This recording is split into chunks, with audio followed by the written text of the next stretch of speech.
Oil pulling அது எப்படி பண்ணுறது?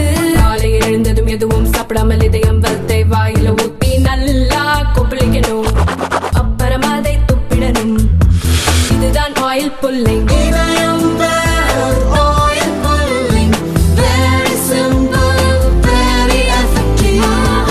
யானை திருவிழா நிகழ்ச்சியை தொடங்கி வைத்திருக்கிறோம்.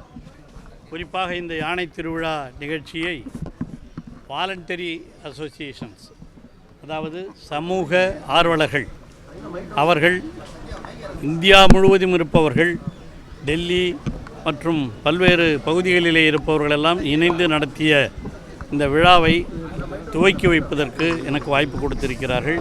இன்றும் நாளையும் இந்த நிகழ்ச்சி நடைபெறுகிறது. இந்த இன்றும் நாளையும் நடைபெறுகிற இந்த நிகழ்ச்சியில் யானைகளை எப்படி வனத்திலே பாதுகாப்பது, அவைகளுக்கு எப்பொழுது ஆபத்து வராமல் தடுப்பது என்பதை பற்றி அவர்கள் விவாதிக்க இருக்கிறார்கள். அந்த அடிப்படையில்தான் இன்று இந்த துவக்க விழா நடைபெற்றிருக்கிறது. பலரும் வனத்துறை அதிகாரிகள் பலரும் வந்திருக்கிறார்கள். வனத்துறை செயலர் அவர்களும், அதுபோல் டெல்லியிலே இருந்து வந்திருக்கிற லூயி ஜோசப் போன்றவர்களும் இந்த நிகழ்ச்சியிலே கலந்து கொண்டு அவருடைய கருத்துக்களை எல்லாம் சொல்லியிருக்கிறார்கள். தொடர்ந்து நாளையும் இது நடைபெறவிருக்கிறது. ஆகவே யானை மட்டுமல்ல, தமிழகத்தில் இருக்கிற அனைத்து வனவிலங்குகளும் பாதுகாக்கப்பட வேண்டும் என்பதுதான், இயற்கையையும் பாதுகாக்க வேண்டும், வனவிலங்குகளையும் பாதுகாக்க வேண்டும் என்பதுதான் நம்முடைய தமிழக முதலமைச்சர் தளபதி அவர்களுடைய பல்வேறு நடவடிக்கைகள் எடுத்து கொண்டிருக்கிறார்கள். அவைகளிலிருந்து இந்த காட்டுப்பகுதிகளிலே இருந்து அவைகள் வெளிவராமலும் மக்கள் உள்ளே செல்லாமலும் இருப்பதற்காக மின் வேலிகளை எல்லாம் கூட அமைத்து அவைகளெல்லாம் சிறப்பாக செயல்படுவதற்கு ஏற்பாடுகளை தமிழக முதலமைச்சர் அவர்கள் இந்த 2022 பல்வேறு திட்டங்களை உருவாக்கி செய்திருக்கிறார்கள். யானைகள் காப்பகம் என்ற 5 காப்பகங்களையும் இங்கே உருவாக்கி இருக்கிறார்கள். ஆகவே அனைத்து வனவிலங்குகளையும் பாதுகாக்க வேண்டியது நம்முடைய கடமை, பொறுப்பு. அதே நேரத்திலே அவைகளினால் விவசாயிகளுக்கோ மற்றவர்களுக்கோ அந்த கிராமப்பகுதி மக்களுக்கோ எந்த ஆபத்தும் வராமல் பார்க்க வேண்டும் என்பதுதான் நம்முடைய பணி. அந்த மாதிரி தான் இப்போ சமீபத்தில் கூட ஜெர்மனியில் இருந்து வந்த ஒருவர் வால்பாறை பகுதியில் அவர் தாக்கப்பட்டு அவர் இறந்திருக்கிறார். அவரை வனவிலங்கு அதிகாரிகள் போவனன்னு சொல்லியிருக்கிறாங்க. இருந்தாலும் அவர் அதை மீறி சென்றதனுடைய விளைவாக அந்த விபத்து நடைபெற்றிருக்கிறது. ஆகவே மக்களும் இதற்கு ஒத்துழைக்க வேண்டும், வனவிலங்கு அதிகாரிகளும் அதற்கு முழுமையாக தங்களை ஈடுபடுத்திக் கொள்ள வேண்டும். உங்கள் சார்பாக அதை கேட்டுக்கொள்கிறேன். எலிஃபண்ட் காரிடார்லாம் வந்து மின்வேலிகள் அமைக்கிறோம் அப்படின்னு சொல்றீங்க, அதனால யானைகளுக்கு ஏதாவது பாதிப்புகள் ஏற்படாதா? மின்வேலி இல்லை சார், வெறும் வேலி. அங்கே யானைகளுக்காக வைக்கிறது வேலிகள், பல்வேறு இடங்களில் மின்வேலிகளும் அமைச்சிருக்கிறோம். அது அந்த மக்கள் போகாமல் அவங்களும் வராமல் இருக்கிறதுக்காக அது வெவ்வேறு இடங்கள். யானைகள் வெளியே வராமல் இருக்கிறதுக்கு வேலிகள். இந்த யானைக்குள்ளே இந்த மாதிரி காட்டுக்குள்ளே போய் சொல்கிறவங்களாம் அந்த காலத்தில் வந்து இருக்காங்க. தந்தத்துக்காக இந்த மாதிரி பல்வேறு நிகழ்ச்சிகள்லாம் நடைபெற்றிருக்கின்றன. அவைகளையெல்லாம் தடுப்பதற்காகத்தான் வனத்துறையின் சார்பாக அந்த தந்தங்கள் எல்லாம் கூட கைப்பற்றப்பட்டு இன்று செய்திகள்லாம் வந்து கொண்டிருப்பதையும் நீங்கள் பார்த்திருப்பீர்கள். ரொம்ப நாளமாக அது, ஏன்னா அது ரொம்ப காஸ்ட்லி தந்தங்கள், அதற்காகவே யானையை சுடுகிறவர்கள் பல பேர் இருக்கிறார்கள். கோவை குடியிருப்பு பகுதிக்குள்ள யானைகள் வருவது அதிகரிச்சுட்டே இருக்குது. அதுக்கு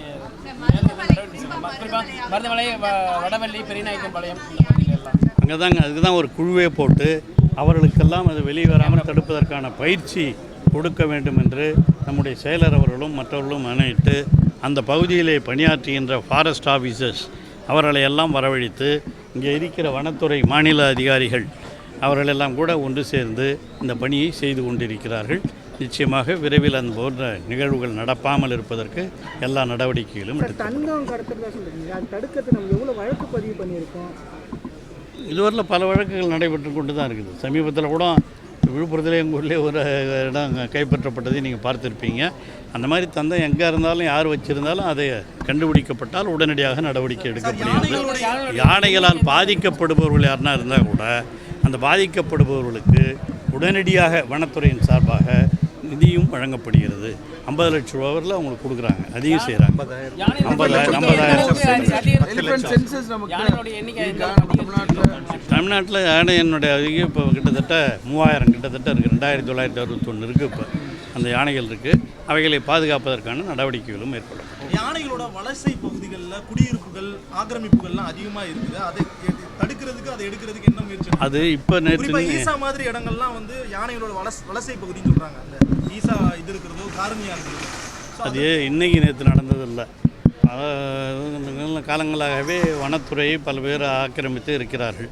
அவர்களையெல்லாம் ஓரளவிற்கு பாதுகாப்பான இடங்களுக்கு அவர்களுக்கு அரசு தரப்பிலேயே இடங்கள் எல்லாம் கொடுக்கப்பட்டு அவர்களையும் வெளியேற்றிவிட்டு வனத்தை பாதுகாப்பதற்கான நடவடிக்கைகளையும் தமிழக முதலமைச்சர் அவர்கள் எடுக்க வேண்டும் என்று சொல்லியிருக்கிறார். அந்த நடவடிக்கைகளும் எடுக்கப்பட்டு சிறுத்தைகள் நடமாட்டத்தை தடுப்பதற்கு என்ன மாதிரி? எல்லாம் அதே தான், ஒரே மாதிரி தான். நம்ம தான் வேலி போடுறது, மின்வேலி இதெல்லாம் சொல்கிறது. வனத்துறை அதிகாரிகள் அங்கங்கே குழுவாக சென்று அவர்கள் அதை செய்வதற்கும் அவர்களுக்கு பயிற்சியும் கொடுக்கப்பட்டு வருகிறது. யானைகளை பெருக்க அரசாங்கம் என்ன பெருக்க என்ன பரப்பு இருக்கிறத காப்பாற்றுறது தான் முதல் வேலை. அதை செஞ்சுக்கிட்டு இருக்கிறோம். அதுவும் உங்களுக்கு தெரியாதில்ல, யானைகளில் இந்த தாய் யானை இருக்குது பாருங்கள், அது பின்னால் தான் அந்த யானை குட்டிகள்லாம் சுற்றி சுற்றி வரும். தாய் யானைகள் தான் மெயினாக, அவைகளோடு தான் எல்லாம் இருக்கும். அதனால் அதெல்லாம் பாதுகாப்பதற்கான எல்லா ஏற்பாடுகளும் செய்யப்பட்டிருக்கு. Thank you sir. Thank you sir. Sir